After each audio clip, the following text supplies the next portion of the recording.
worked on Fort Carson through the 1950s. Through the just syncing our cameras. Are we getting it in both of them? Yep. Yeah, just have it close to his face. Yeah, better. Cool. Knocking things over here. Okay. So we'll start with an easy one. You can introduce yourself.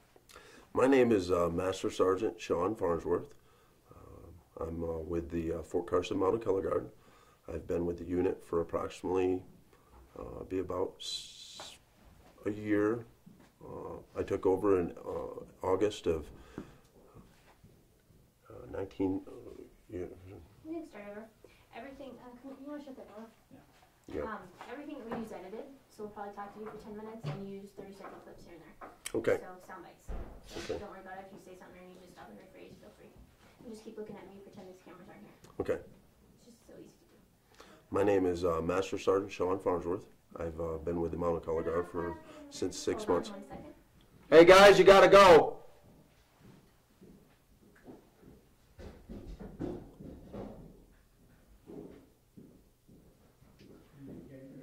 Just cut. Let me go. Let me go. It's spread up, and sometimes it'll go on a roll. We're ready to go again.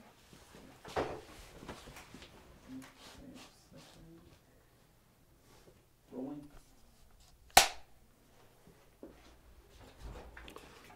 Okay, so introduce yourself again. Oh, I sorry. have to redo it You again. want to use the I don't- 70? It's just stopping them, Yeah, it just stops. and you're fine on time. Yeah.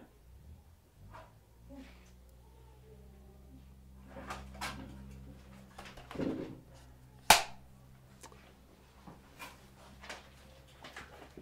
My name is Master Sergeant Sean Farnsworth. I've been in charge of the Color Guard since August of 2011.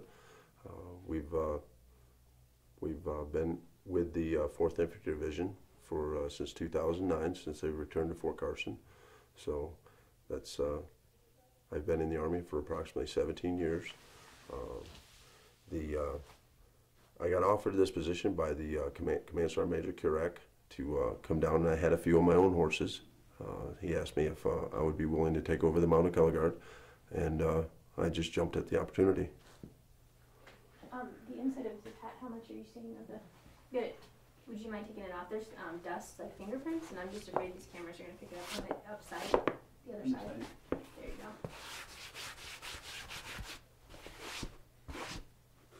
Okay. All these little things. Okay. So part of the Color Guard's mission, I guess, is maintaining the history and continuing on those historical traditions. Can you tell us a little bit about how you try and be historically accurate and what the time period is? Well, the first thing that we do with the historical accuracy is making sure that the uniforms are correct. The uniforms that we wear is the 1875 to 1885 time period, which was the Indian Wars campaigns. Right after the Civil War, normally everybody sees the cavalry uniforms as where they have multiple buttons up the side. The Army in 1870 changed it from a multi-buttoned uniform to a 5-button uniform, which was better suited for the soldier. The uniform that we wear is from 1874. It is a cavalry uniform, so it's all in gold with gold piping. It's made out of wool, so it's very hot in the summertime. The shirts we wear are a gray undershirt with some white suspenders, and the pants that we wear have, the non-commissioned officers have a 1-inch cavalry stripe, with corporals having a 1/2-inch stripe, and then privates wearing no stripe at all. So we try to, like I said, our uniforms are replicated through the Levy Foundation. They tailor them to us in regular sizes. The hat that we wear is they used to commonly call it the Cavalry Stetson, but the Stetson company wasn't even around until late, about the 1900s. So it was basically a floppy campaign hat, and then what it was meant to do was meant to keep the sun off the soldiers' faces while they were on campaign. They had 2 different colors. Some units wore black and some units wore tan. Most of the units would put a cross saber crest or with their unit insignia on it. the black campaign hat was commonly known for the 9th and 10th Cavalry Regiments for the Buffalo Soldiers. So we stick with the black cavalry hat and campaign hat. And the saber that we use is an 1861 light cavalry saber, which was still found through the war of the Civil War and found still in the 1870s. We do use replica sabers for our ceremonies, and we present arms or whatever we're doing with the sabers. The pistols that we use are an 1873 long Colt revolver. It was it was new of its day. It was made by Remington and Colt. And the rifles we use are the Springfield trapdoors. The Springfield trapdoors were from 1873 also. They were a carbine. The cavalry adopted them after the Spencer rifle and used those through the 1870s to the 1880s. So that's where we started with the historical part of it, and then we'll move from there to our saddles. Our saddles replicate the 1874 McClellan saddle, which was developed and found by General McClellan. The 1874 was a all-black saddle.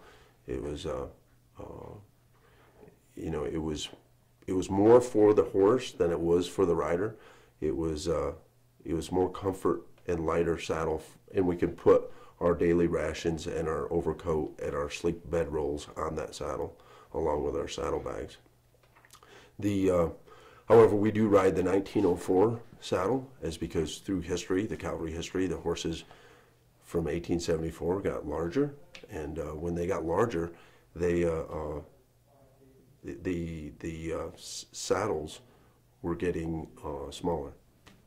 Are you picking that up, Jenny? Okay. So the horses were getting bigger, so the saddles were getting were too small for the horse.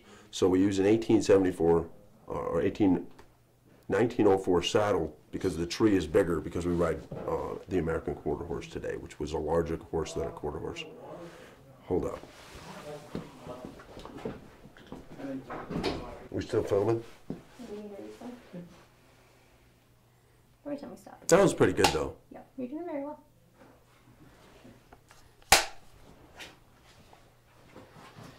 Okay, so we got here the history and the saddles. Is there anything else that you needed to add to the history? Well, like I said, with our saddle, we sometimes the people will notice that we'll have a brass heart that's on the front of the on the breast collar, and that was awarded to the horse for a badge of courage. After battle, the horses earned their brass heart, or it would be a leather heart. So we do wear that on our saddles after our horses become where we can start shooting off of them and jumping them and everything. We do put and do their first ceremony.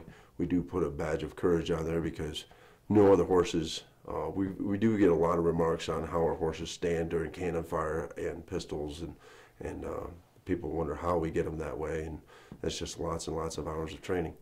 The blanket that we use for the cavalry saddle is a red and blue striped blanket that the enlisted men wore or had underneath their saddle, and then of course they had a gray blanket that they would use for warmth, but the red and blue blankets were for the comfort of the horse. So the bridles that we use are a shoemaker bit, which is a very and in his day the difference in training with cavalry horses from yesterday to today is totally different. It is a very harsh bit that they used in the time. So when we use it, we only use it for ceremonies, just for to keep the uniform correct for the horses. But we very seldom will use that in demonstrations or whatever, because of the bit is a very harsh on their mouth, and it's a very difficult bit for the horse. So that's pretty much it about our preservation of history, except for we do have a new addition to our history preservation. Last year I've been working on a 1878 Army escort wagon that was donated by a gentleman from Albuquerque. He donated the wagon to the team, and it was from his recollection, it was donated. He'd got it from the top of a building, and it was a wagon that was surplus from the Navajo reservation to, or from the Army to the Navajo reservation, and then they took he started refurbishing it. When we got it, it was basically the only thing it was irons, and all the oak was deteriorated, of course, and it was in a very dire need of attention. So what we did was I asked for local support from the Penrose community, the wagon masters, if they would help me build it. So they nobody knew how to build a wagon, but they did pledge to help have it rebuilt for us, along with the Pikes Peak Range Riders and the Pikes Peak Rodeo Bus Foundation. So they took it out of my hands, and they're having that wagon restored today. The significance of the 1878 Army Escort wagon is that all the parts were interchangeable. It was very similar to how a vehicle is today, that you could change out the same rims or the tires or the wheels. Everything was interchangeable. So in 1878, the Army Escort wagon helped escort, and like its terms, people on the western expansion for all the western states, for people moving to Colorado, California, Nevada, or wherever in the west they may be going. Units were tasked to escort because there were still hostiles. There were still hostile Indians at the time that were very hostile to the settlers. So that was a unique piece of equipment that we acquired lately, and the mules. We started looking. We looked at draft horses. We looked at mules and everything. And Fort Carson had a real big history with mules. The last mules on Fort Carson was 1971. And the Army have always used mules in the 1800s, and for any tasking they had all the way through the 1950s here on Fort Carson.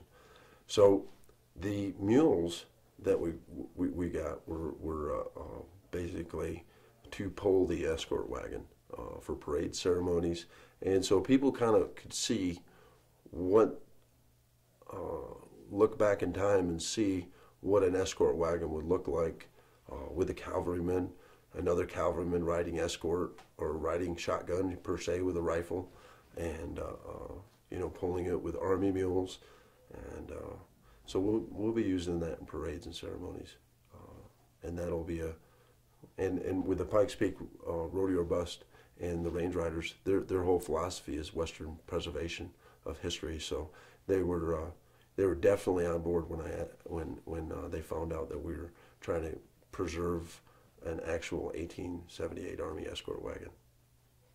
How important is it? Because you're kind of, you've got all these guys coming through every couple of years, and a lot of new soldiers. Most of them probably don't know anything about the history of Fort Carson or the uniforms. Is that a part of your training, and do you impart that on to them, and what's the importance of that? Well, that's a good question, because last year, you can read books. You can read books and try to get a soldier to read just the manuals and Army regulations for him to get promoted is a tough enough task. Last year I went to Fort Garland, which is down the San Luis Valley. They had the gentleman who gave us the escort wagon invited us down there, and he would actually, I would call him a living historian, because of he not only did he have the escort wagon, but he had 2 mountain cannons that he restored from the Civil War.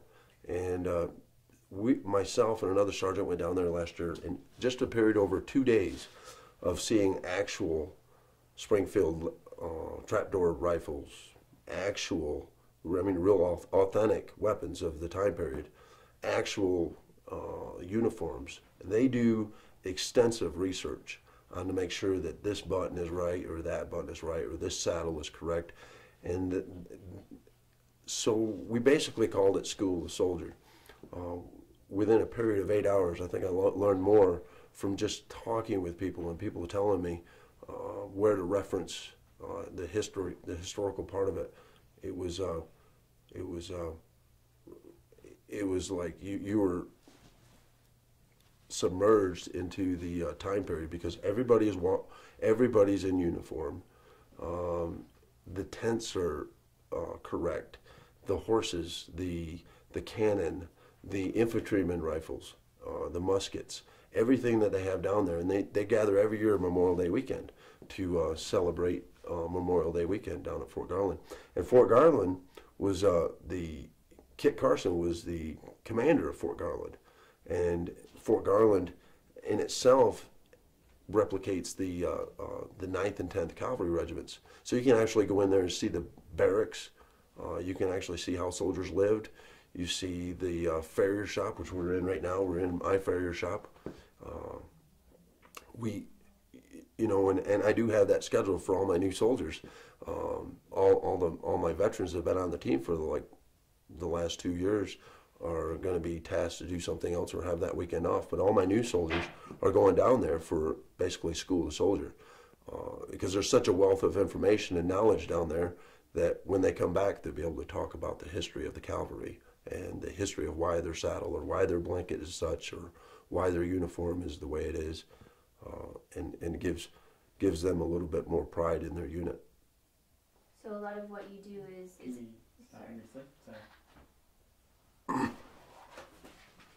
Was that good? yeah, you're doing great. Actually, Nope. would you say that being able to experience the history is important, especially to your soldiers, to any person who's wanting to learn about the history of Fort Carson, of the Mounted Color Guard, of anything? He's just looking for that soundbite to say, Yeah. essentially, it's important for anybody to be able to experience this history. The history of our country is, you can go to Europe. I've been stationed in Germany, and because of the buildings and the historical preservation over there, you can go into a castle that's 400 or 500 years old. Well, in the history of the West, it has to be a living history because of, the days of the horse is, we have rodeos and everything else, but as far as what the Army did in the 1800s is, it's perishable. You can easily lose history because our buildings are not as, they weren't built to last like a castle in Germany. The wagons, they deteriorate, and you have to rebuild them. I think it's very important so people have a sense of what they're doing in with my soldiers. There's a sense of what they're doing is of its importance, so people can see or take a snapshot back in time of what it was like to be in the 1800s as a cavalry soldier. Do you need it? I just need you to say something like, it's being able to experience the history is way better than reading about it. Exactly. Yeah, so just in your own words, if you want to explain that. There's nothing more, I think, if people, when they see us performing, when they see us riding, and they see us do a cavalry charge, they can actually experience what it was like to watch a cavalryman on a cavalry charge with a saber or shooting a pistol. You can't get that from a book. That is something that you actually feel. You feel the hoofbeats of them horses at a full out charge, and you can't get that from a book, and you can't get that from watching a movie. Okay. Is that what you're? Yeah, that's great. So, as far as you guys and the color guard out here, your role is essentially keeping the history alive. Yes. The color guard. However, there is like I said, with the mounted color guard, we do use the current national colors. We do use the Army flag. However, but we do have our cavalry guide on, and when you look at other color guards in the Army, you know, us being we do have our own, we are a special ceremonies unit. We do have our own regulation. We are a force comm unit in the Army. It's not something that somebody, you know, it was drawn up back in the 80s. Us, Fort Riley, and Fort Hood. So everybody does a little bit of different time period. Like Fort Riley does the Civil War, and Fort Hood does the their time period, which is just after ours. But as far as like the keeping the history, it's really important for new soldiers to see the equipment and everything that had to be maintained, and that could be relevant to the equipment they have now that has to be maintained. A lot of it's the same, just different platforms. So what are some of the other things, just knowing your general Army history, that we have been doing since the beginning, the onset of the Army? Are there things that we do today that are from that tradition? I mean, I don't know if the formations or the cadence or the cannon firing I hear at 5 o'clock is what is the purpose of those things? The Army, Baron von Steuben was hired by General George Washington to work with the soldiers for drill and ceremony. You know, in the Army history, in the cavalry history, you had to be a good infantryman before you could be a cavalryman, and you had to be a good cavalryman before you could be a good artilleryman. And the reason why, with the horses, you had to know your formations in drill and ceremony before you could even apply it while you're on a horse. So it's the same. And if you were a good cavalryman, the artillerymen had to draw all their artillery pieces.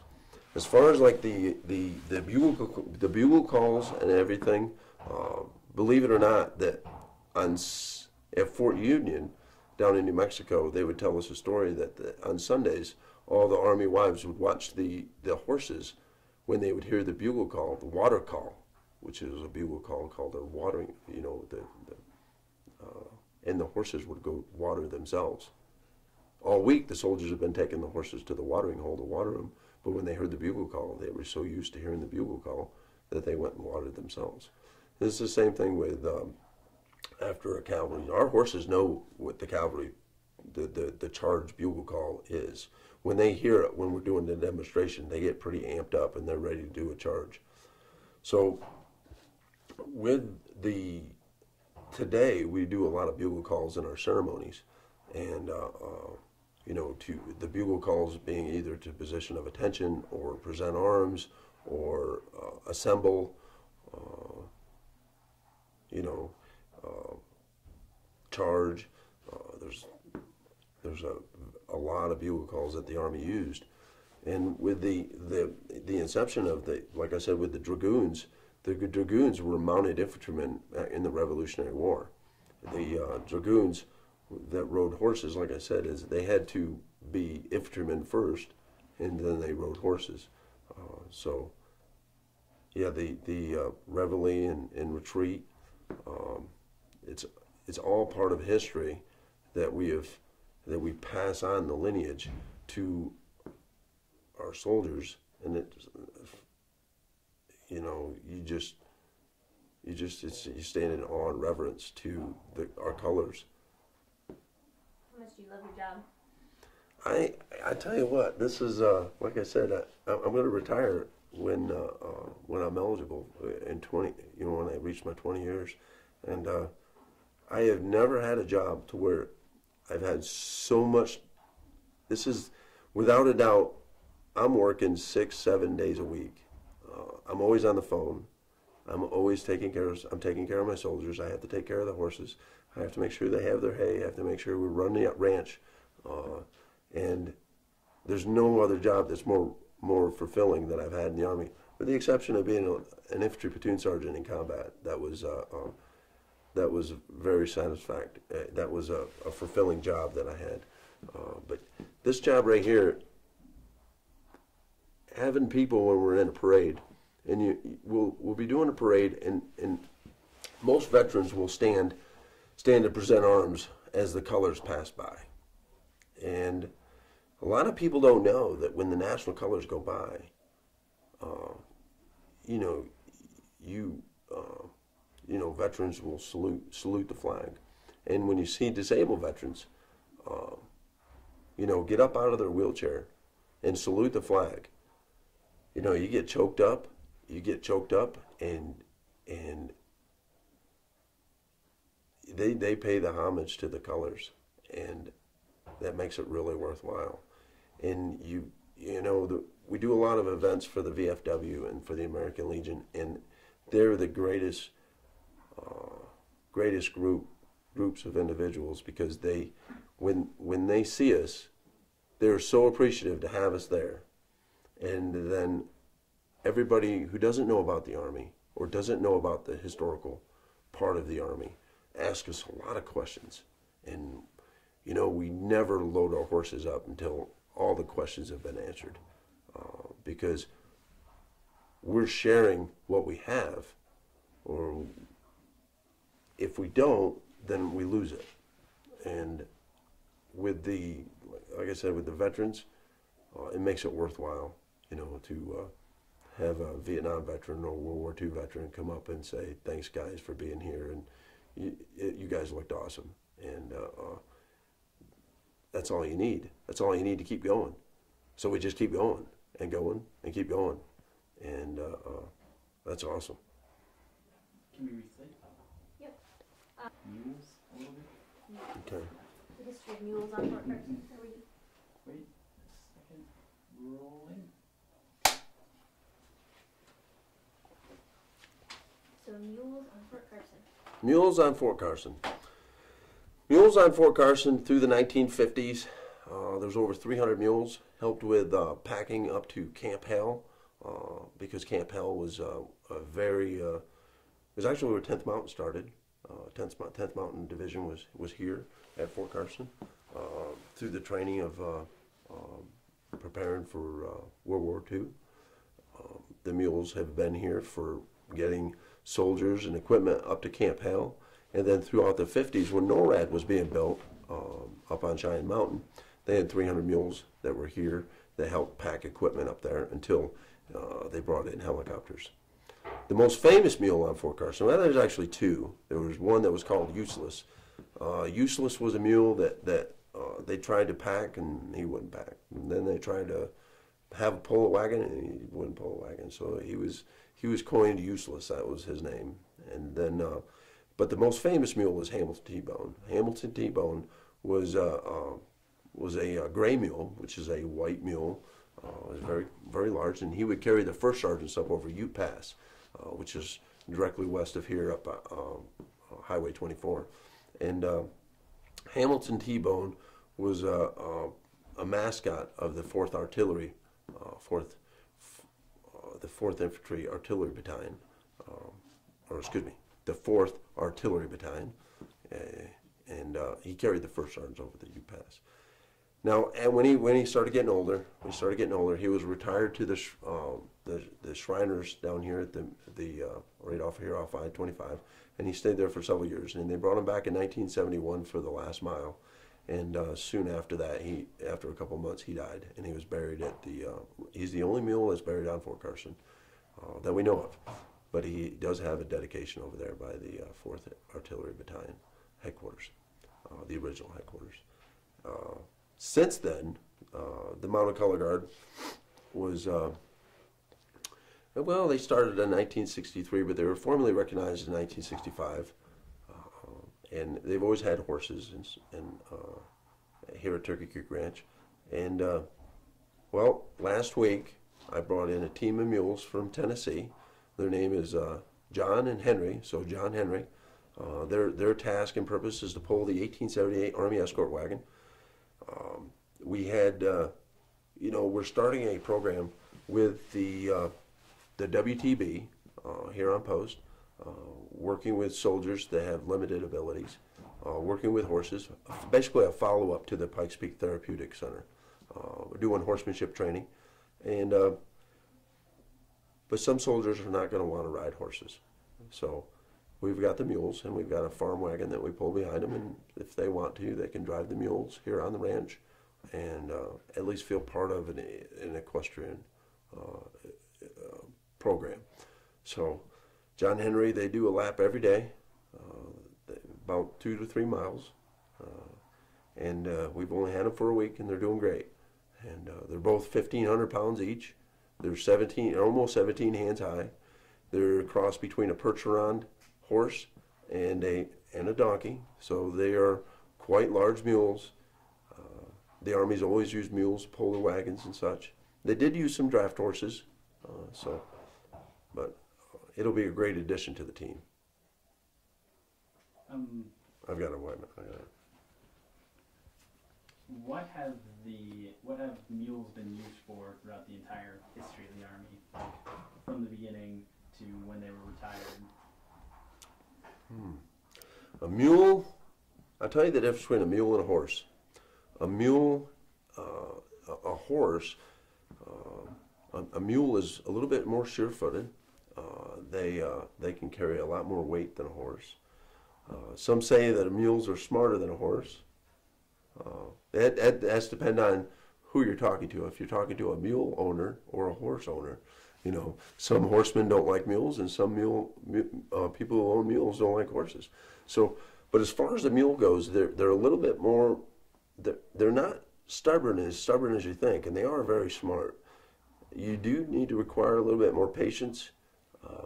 They can be loving. They can be as gentle as can be, but they can take their left hoof or their rear hoofs and scratch their ears with it. So if you get a mule mad at you, you could be in a world of hurt. But with the mules, like I said, being able to carry more weight, the Army used them for packing equipment, cannon. They actually had yokes and pack saddles for artillery units to carry cannon, mountain cannons, which was on the top of a mule's back. Like I said, being more sure-footed, they would be able to do more up in the mountains and carry more weight. And they do have quite a bit of endurance. So not only did the packing, but they pulled all the wagons. Some as many as six mule teams, that's 2, 4, 6 mules pulling one wagon, and that would be a freight wagon. And that was a lot of equipment that they would haul across the prairie. The mules during the Civil War, of course, they moved artillery pieces around the battlefield. The mule is always, and it's also the West Points. It's as far as West Point goes, it's the mascot. The mule is the Army mascot for West Point. So the mule has always had a historical part with the Army, and I'm glad to have him back here at Fort Carson. Is there anything else that you think you're... Kit Carson? Kit Carson. What about Carson in particular? Well, a lot of people think that Kit Carson was, okay, we'll talk about Kit Carson. Kit Carson, Fort Carson is named after Kit Carson. Kit Carson was the commander of Fort Garland, and he was a volunteer officer. A lot of people didn't know that he was also a tradesman. He had a trade shop in I'll get back to that. It's in New Mexico, right there in. Just hold up for a second. Okay. Taos, New Mexico. Yep. Kit Carson was a volunteer. He led a lot of expeditions for Charles Fremont. Charles Fremont was a captain officer, and Kit Carson was a scout. He helped him lead roads and paths through Colorado and through the northern corridor to California. Kit Carson then was a volunteer officer in out of. Hold on 1 sec, we lost the name. Shut off. Apparently the battery died. Oh yeah, I did good. I talked so much I killed the battery. I think this is the last part. But Show them how to do it, and then information we get.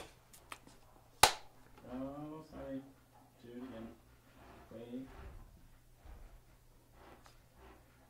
Okay, go ahead. So we're going to talk about Kit Carson. Yep.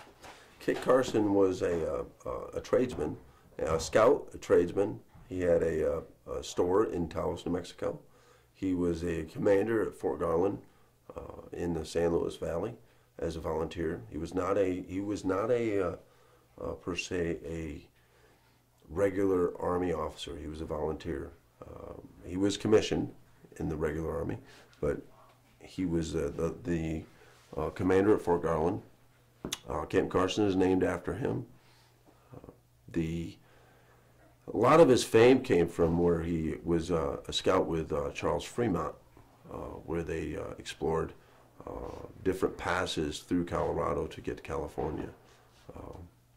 He was all over. He also helped negotiate a peace treaty with the Indian Agency here in Colorado, right there at Fort Garland. So he was real pivotal in Colorado for coordinating with the Native Americans to settle in peace. So that's a little bit about Kit Carson. He's definitely quite the entrepreneur, pioneersman, and U.S. Army officer that we have in our history. Good for me. Let's do it. This is. Yeah. Okay, so a little bit different. We're gonna have you look just directly into which camera did I this one? Yeah. Into this camera lens, and Tim will cue you, and you're just gonna say this is Fort Carson Now, which is the name of the television show. That's what we use like in and out of commercials. So Okay. just keep staring at it till he tells you not to. All right. Ready? This is Fort Carson Now. One more time. Don't move your eyes to me. This is Fort Carson Now. Okay, I'm going this way.